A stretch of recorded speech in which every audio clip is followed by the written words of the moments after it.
हां, ते होऊ शकतं की कधी-कधी शिक्षकही चुकतो. असं होत नाही की शिक्षक सगळे बरोबरच असतील असं. शिक्षकांचं कुठेतरी चुकतं. त्यांनाही मनामधून खूप जास्त वाईट वाटायला सुरुवात करते. पण शिक्षक शिक्षक असतो आणि तो त्या पद्धतीने मुलांना काय करतो, शिकवण्याचा आणि घडवण्याचा प्रयत्न करतो. मीही त्याच प्रकारे मुलांना शिकवण्याचा प्रयत्न करतो.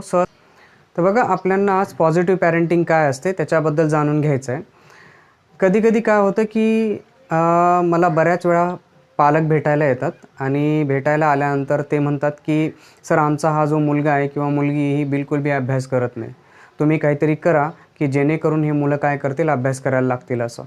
कधी-कधी ते मला सल्ला देतात की सर, तुम्ही मारत जा यांना, त्यांना तुम्ही शिक्षा देत जा, यांना छड्या मारत जा, जेणेकरून ते तुम्हाला घाबरतील आणि घाबरून काय करतील, ते अभ्यास करायला लागतील.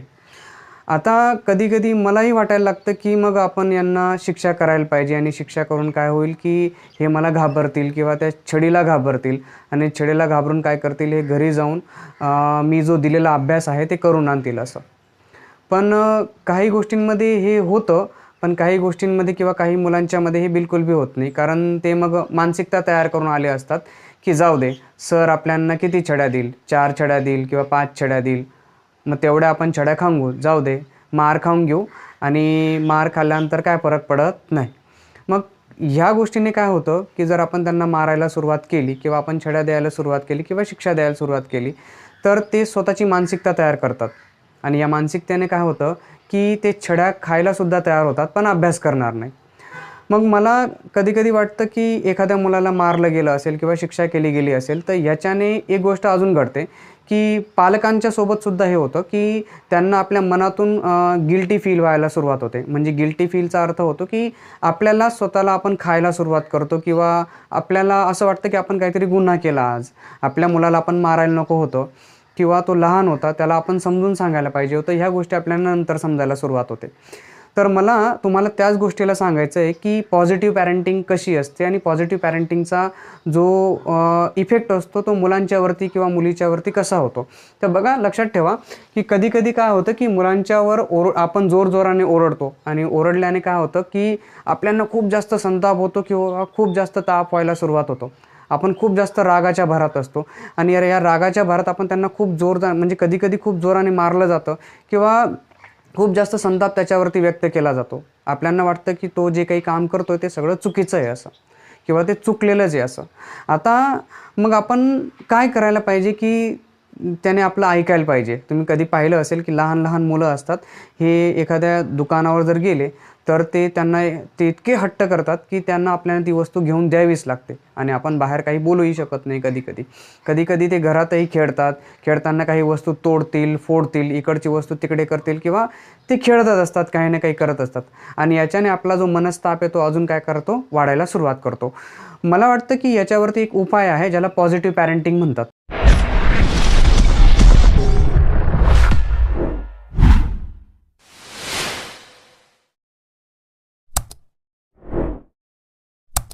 आज मी तुम्हाला पॉझिटिव्ह पॅरेंटिंगचे काही नियम सांगणार आहे. जर त्यात नियमांचा तुम्ही वापर केला, तर तुमची जर लहान मुलं असतील किंवा 5वी पर्यंत किंवा 6वी पर्यंतची मुलं असतील, त्यांच्यासोबत आपण कसं वागायला पाहिजे आणि त्यांना आपण कसं शिकवायला पाहिजे, ह्या गोष्टी तुम्हाला आजच्या ह्या माझ्या तासामध्ये समजतील. तर सगळ्यात पहिली गोष्ट मी तुम्हाला सांगणार आहे ती म्हणजे काय, की त्यांच्या भावनांची कदर करा. बघा, कधी-कधी मुलांच्या वागण्यामागे काहीतरी कारण असतं. एखाद वेळेस ते तसं का बरं वागतायत? ते असं वात्रटपणा का बरं करतायत? ते कागद का बरं फाडतायत? किंवा ते खेळणं का बरं तोडून टाकतायत? ह्या सगळ्या गोष्टी समजून घ्या आणि जर तुम्ही समजून घेतल्या, तर तुम्हाला हे समजेल, की त्यांच्यावर आपण जेव्हा ओरडतोय, म्हणजे ते कागद फाडायला लागतंय, ते वहीचे कागद फाडतंय किंवा पेन्सिलने एकदम जास्त ओरखडतंय, चिरखडतंय, तर त्यावेळेस ही गोष्ट लक्षात ठेवा, की त्यांच्या मनामध्ये नेमकं काय सुरू आहे.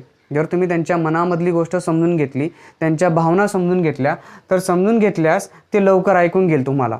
म्हणजे जर तुम्ही सांगितलं, की तो कागद फाडू नको असं, ठीक आहे, तर तो कागद फाडतोय, तर तो कागद का बरं फाडतोय? त्याला वाटतंय, की ते चुकून गेलं आहे असं. लिहिता-लिहिता त्याचं जर काहीतरी चुकतं, तर चुकल्यानंतर तो पूर्ण कागद काय करतो, फाडून टाकतो. मग तुम्ही त्याला प्रेमाने सांगा, की असं नको करू, कागद नको फाडू, तू एक काम कर, फक्त त्याच्यावरती एक रेष ओढ आणि त्याच्याखाली जी दुसरी लाईन आहे त्याच्यावरती परत लिहायला सुरुवात कर. आणि चुकलं म्हणून काय झालं, तर एकदा चुकेल, दुसऱ्यांदा चुकेल, तिसऱ्यांदा चुकेल, पण ती चूक काय होईल, दुरुस्त होईल. फक्त तू काय कर, हे कागद फाडू नको, किंवा एखादी त्याने वस्तू तोडून टाकली असेल, फोडून टाकली असेल, तर फोडली का बरं ते समजून घ्या. तर एखाद वेळेस त्याने ती वस्तू फोडली, किंवा खेळणं जर तुम्ही दिलं असेल तर ते खेळणं त्याने काय केलं असेल तर तोडून टाकलं असेल. तर का बरं तोडलं? कारण त्याचं कारण असं असेल की त्याला त्या खेळण्याच्या मध्ये काय आहे, कसं ते काम करतं, हे सगळ्या गोष्टी समजून घ्यायच्यात. मग तुम्ही त्याला तोडण्याबद्दल नका सांगू, त्याला सांगा की याला असं उघडायचं, उघडून त्याच्यामध्ये कोणत्या कोणत्या गोष्टी आहेत ते तुला नीट समजून घ्यायचं असेल तर तसं समजायचं, आणि परत त्याला काय करायचं, जोडून घ्यायचं. तर तोडणं आणि जोडणं त्याला समजून दाखवायचं. कारण त्यांचा जो माइंड असतो, सुरुवातीचा ज्या लहान मुलांचा माइंड असतो हा डिस्ट्रक्टिव्ह माइंड असतो. डिस्ट्रक्टिव्ह माइंडमध्ये तो जो माइंड असतो, तो जो ब्रेन असतो, हा सहसा आहे ना कुठल्याही गोष्टी शिकण्याचा प्रयत्न करतो, आणि त्या शिकण्याच्या कारणाने तो एखादी गोष्ट पाडतो, तोडतो, फोडतो, फाडतो, या सगळ्या गोष्टी करायला तो काय असतो, तयार असतो. कारण तो माइंड काय आहे, डिस्ट्रक्टिव्ह माइंड आहे, आणि तो अजून कन्स्ट्रक्टिव्ह बनायला त्याला उशीर लागेल. म्हणजे जसा जसा तो माइंड डिस्ट्रक्टिव्हपासून कन्स्ट्रक्टिव्ह बनायला सुरुवात करेल तोपर्यंत तो त्या गोष्टी करणार आहे. म्हणून त्याला मारू नका, ओरडू नका, त्याला शिक्षा नका करू, त्याला फक्त समजवा की ही गोष्ट करणं काय चुकीचं आहे, तर असं करू नको, असं केलं तर ते तुला फायद्याचं ठरेल. याच्यामुळे दुसरी गोष्ट ही असते ती म्हणजे भाषा बदला. कधी कधी काय असते की आपली जी भाषा असते ना ती जास्त त्याला इफेक्टिव्ह ठरते, कारण आपण त्याला शिकवलेलं आहे आणि आपण त्याला बोलणं शिकवलेलं आहे. त्या बोलण्यामधून ती जी भाषा असते त्याला कधी कधी वाटते की रागाची भाषा आहे असं. तर ही भाषा जर बदलली तर जर तरची भाषा आपण वापरतो कधी कधी. म्हणजे आपण काय करतो, जर तू अभ्यास केला नाहीस तर तुला खेळायला भेटणार नाही, म्हणजे आपलीच भाषा आहे त्याला. जर तू अभ्यास केला नाही तर मी तुला पैसे देणार नाही, जर तू अभ्यास केला नाही तर मी तुला मोबाईल देणार नाही. म्हणजे जर आणि तरची भाषा, म्हणजे हे देणार नाही, ते देणार नाही, किंवा असं करणार नाही, तसं करणार नाही, मी तुझ्याशी बोलणार नाही, जर तू अभ्यास केला नाही तर मी तुझ्याशी बोलणार नाही, तू जर अभ्यास केला नाही तर मी तुला छड्या देईल, तू जर अभ्यास केला नाही तर मी तुला मार देईल. ही जी भाषा असते ना, ही भाषा कधी कधी मुलांना जास्त मनावर लागते, आणि त्यामुळे ते मग आपण ही भाषा वापरतो तर ह्या भाषेमुळे ते अजून आपलं ऐकत नाही. मग त्याच्यापेक्षा एक वेगळी भाषा आपल्याला वापरायला पाहिजे, ती म्हणजे काय असते, जेव्हा तेव्हाची भाषा. आता ही जेव्हा तेव्हाची भाषा काय असते की जेव्हा तुझा अभ्यास पूर्ण होईल तेव्हा आपण खेळायला जाऊ, म्हणजे आपण त्याच्यासोबत आहोत हे दाखवा त्याला.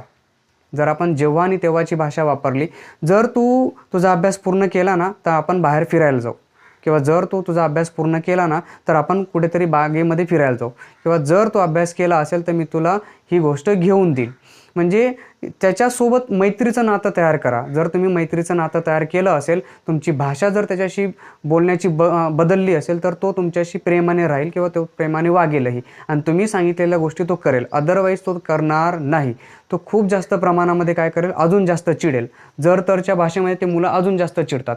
तिसरी गोष्ट ही लक्षात ठेवा की पर्याय निवडायला त्याला स्वातंत्र्य द्या. आता पर्याय निवडायचं स्वातंत्र्य काय असतं की बघा, कधी कधी जर तुम्ही त्याला पेन्सिल घ्यायला घेऊन गेलेत, दुकानावर घेऊन गेलेत, तर पेन्सिल घ्यायला घेऊन जाताना तो काय करतो की मला हे पण पाहिजे, ते पण पाहिजे, ते पण पाहिजे, ते पण पाहिजे. ह्या गोष्टीने काय होतं की ते अजून जास्त चिडतं आणि तुम्हालाही चिडचिड व्हायला सुरुवात होते. मग तुम्ही त्याला फक्त एवढं सांगा की मी तुला या दोघांपैकी एक घेऊन घेईल, मग तुला लाल घ्यायचं आहे का पिवळं घ्यायचं आहे ते सांगायचं. जर तुम्हाला 2 रंगाचे पेन्सिल त्याला घेऊन द्यायचे असतील तर एक काळी पेन्सिल, एक किंवा लाल पेन्सिल आहे, तर तुम्ही त्याला सांगा की तुला कोणती पेन्सिल हवी आहे, तू ही घेतो का ही घेतो असं. मग ते पर्यायामुळे काय होतं की आपल्यांना, म्हणजे आपले जे पालक आहेत किंवा आईवडील आहेत किंवा शिक्षक, ते आपलं ऐकून घेत आहेत आणि ते आपल्यांना सांगतायत की नाही तुला जे पाहिजे असेल ते घेऊ शकतो. मग पर्यायामुळे काय होतं की मुलांना 2 पर्याय जर आपण दिले, त्यापैकी एक निवडायला जर आपण सांगितलं ना, तर त्यामुळे ते काय होतं, पर्याय निवडायच्या स्वातंत्र्यामुळे ते अजून जास्त तुमच्याशी निगडीत राहतात आणि ते तुमच्याशी जवळीक राहतात.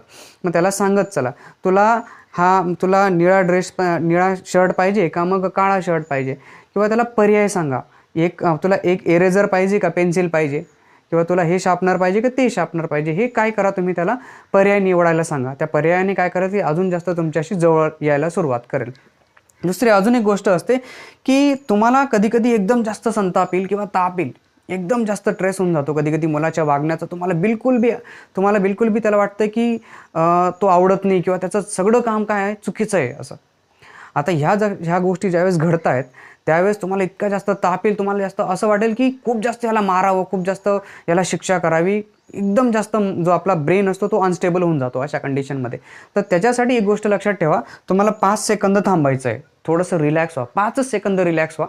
5-6 सेकंद रिलॅक्स व्हा. त्यावेळेस तुमच्या जे मनामध्ये चालू आहे ना याच्यावरती ना तुम्ही स्वतःलाच मनाला समजायला लागून जाणार. काय होईल की रागाच्या भरात काही बोलण्यापूर्वी 5 सेकंद थांबायचं आहे आपल्याला. आपण राग येईल त्याला संताप, रागाच्या भरात आपण शिव्या द्यायला सुरुवात करू, मारायला सुरुवात करू, लाथाबुक्क्यांनी मारायला सुरुवात करू. याच्या आधी आपल्याला काय करायचं आहे, थोडंसं 5 सेकंद थांबायचं आहे. आणि 5 सेकंद थांबल्यामुळे यामुळे काय होईल की तुमची जी क्रिया आहे त्याच्याबद्दल की तो असं का बरं करतोय, तुमचं मनच तुम्हाला काय करून घेईल, थांबवून घेईल की तुम्ही हात उचलायला नको, तुम्ही मारायला नको, त्याला बोलायला नको किंवा शिव्या द्यायला नको. याच्याने तुमच्या स्वतःच्या मनावरती तुम्हाला काय करता येईल, ताबा ठेवता येईल. म्हणून कधीही लक्षात ठेवा, जेव्हा कधी तुम्हाला राग यायला लागला किंवा तुम्ही त्याला वाटायला लागलं की याला मारायला पाहिजे आपण असं, त्यावेळेस तुम्ही काय करा, 5 सेकंद थांबा. 5 सेकंद थांबल्यानंतर तुमचीच प्रतिक्रिया त्याच्याबद्दल काय करून जाईल, हळूचकन बदलून जाईल. अजून एक नियम असतो नैसर्गिक परिणाम. आता कधीकधी प्रत्येक वेळा काय मारण्यापेक्षा किंवा त्याच्या चुकीच्या वागण्याचा जो परिणाम आहे त्याला सांगत चला. म्हणजे काय होईल की आता त्याने वस्तू तोडून टाकली, आता तोडली आहे तर मग तोडल्यामुळे फक्त एवढं त्याला सांगा की ही गोष्ट तू तोडली आहे तर याच्याने जर तू पेन्सिल तोडून टाकली तर तुला उद्या शाळेत ज्यावेळेस जाशील तर तुला नवी पेन्सिल लागेल. किंवा त्याला जर सांगा की तू इरेजर तोडतोय, खाऊन घेतोय किंवा पेन्सिल खातोय तर त्याला स्पष्ट सांगा की तू असं करू नको. जर तू असं करतोय तर काय होईल की तुला उद्या ती पेन्सिल राहणार नाही, की तू उद्या काय लिहिशील तुझ्या वहीवरती तर त्याला नीट ठेवून दे. नीट जर तू ठेवली असेल तर तुला ती उद्या काम असेल. किंवा त्याला सांगा की ती इरेजर जे आहे किंवा ती जी कंपास आहे ती तोडू नको. जर तू कंपास तोडली तर तुझ्या पेन्सिल वगैरे तू कुठे ठेवशील. ते पुस्तक आहे ते पुस्तक फाडू नको. जर ते पुस्तकाचं ते पान फाडलं तर तुला ABCD समजणार नाही किंवा तुला ते उद्या शाळेत मागितलं तर ते समजणार नाही. तर त्याला ते समजवून सांगा, म्हणजे त्याच्यावरती ओरडू नका. रागाच्या भरात किंवा प्रत्येक वेळा मारहाण करण्यापेक्षा किंवा त्याला जास्त जोरजोराने ओढण्यापेक्षा काय करा की त्याच्या चुकीच्या वागण्याचे काय आहेत परिणाम त्यांना सांगा. तू जर असं चुकीचं वागला तर पुढे जाऊन काय होईल हे त्याला सांगा. त्याला स्पष्ट सांगा, जर तू आज अभ्यास केला नाही, तुला जर वाचता आलं नाही तर पुढच्या वर्षी तुला ते जमणार नाही. किंवा त्याच्या पुढच्या वर्षी ज्यावेळेस तू वर्गामध्ये जाशील हळूहळू तुला वाचता येणं जमणार नाही, तुला लिहिता येणं जमणार नाही, तुला पाढे पाठ नसतील तर तुला गणित जमणार नाही. तर तू काय काम कर, आज तुला वेळ आहे, एवढ्याशा वेळेमध्ये एवढेच गोष्टी करायच्यात, पण हळूहळू या गोष्टी वाढायला सुरुवात करतील.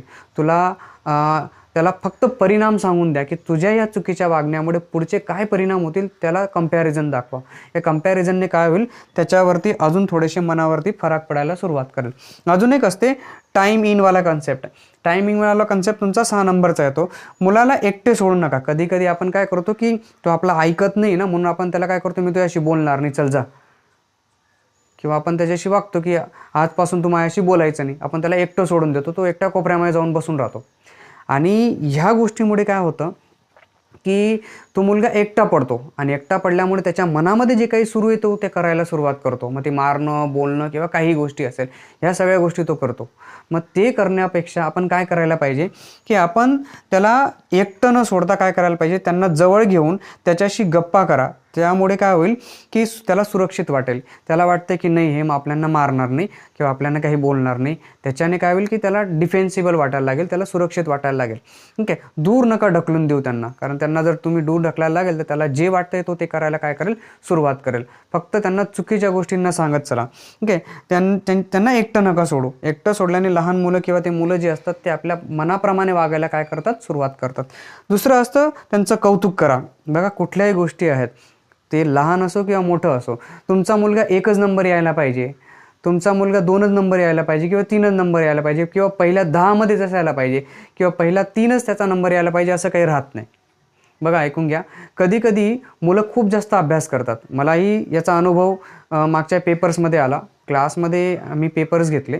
त्या पेपर्सच्यामध्ये मी मुलांना फक्त एक एक्सरसाइज दिली होती. तेवढी एक्सरसाइज तुम्ही करा म्हटलं आणि त्या एक्सरसाइजच्या वरती मी तुम्हाला काय करेल, पेपर टाकेल. पण मी त्यांना हे नाही सांगितलं होतं की कोणता प्रश्न येईल. फक्त तेवढ्याच एक्सरसाइजमधून, म्हणजे तेवढ्याच स्वाध्यायामधून तुम्हाला प्रश्न येतील. आणि त्याच्याने काय झालं की मुलांनी अभ्यास करायला सुरुवात केली. आता अभ्यास केला, पण त्यांनी ज्या प्रश्नांचा अभ्यास केला ते प्रश्न पेपरमध्ये नाही आले. त्याच्यापैकी काही प्रश्न काय आले, पेपरमध्ये आले.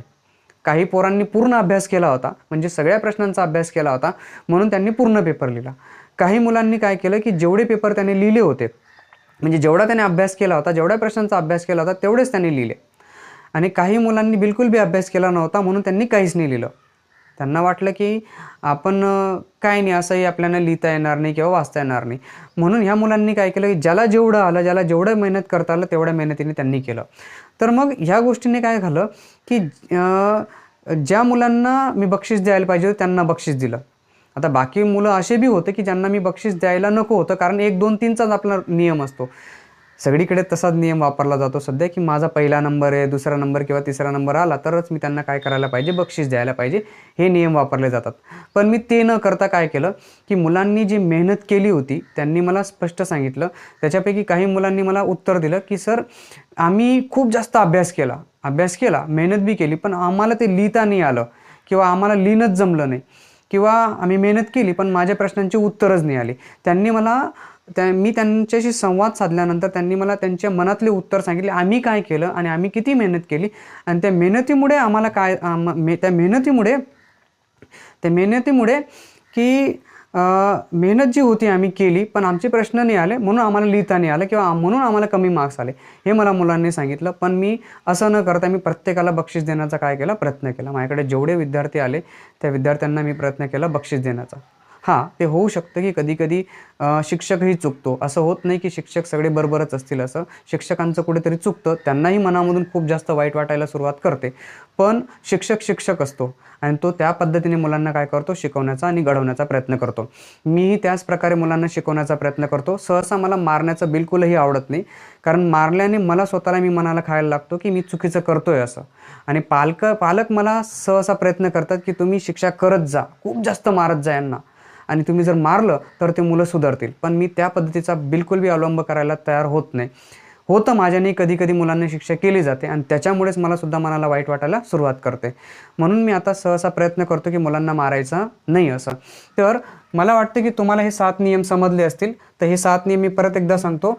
भावनांची कदर करा त्या मुलांची, तुमची भाषा बदला, पर्याय निवडायचे स्वातंत्र्य द्या त्यांना, 5 सेकंद थांबा, नैसर्गिक परिणाम त्यांना सांगून द्या की काय घडेल असं, टाईम इनचा वापर करा आणि त्यांचं कौतुक करा.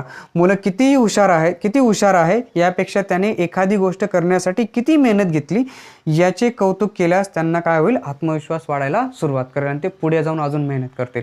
सो मला वाटतं की तुमचं हे पॉझिटिव्ह पॅरेंटिंगबद्दलचं लेक्चर तुम्हाला चांगलं समजलं असेल.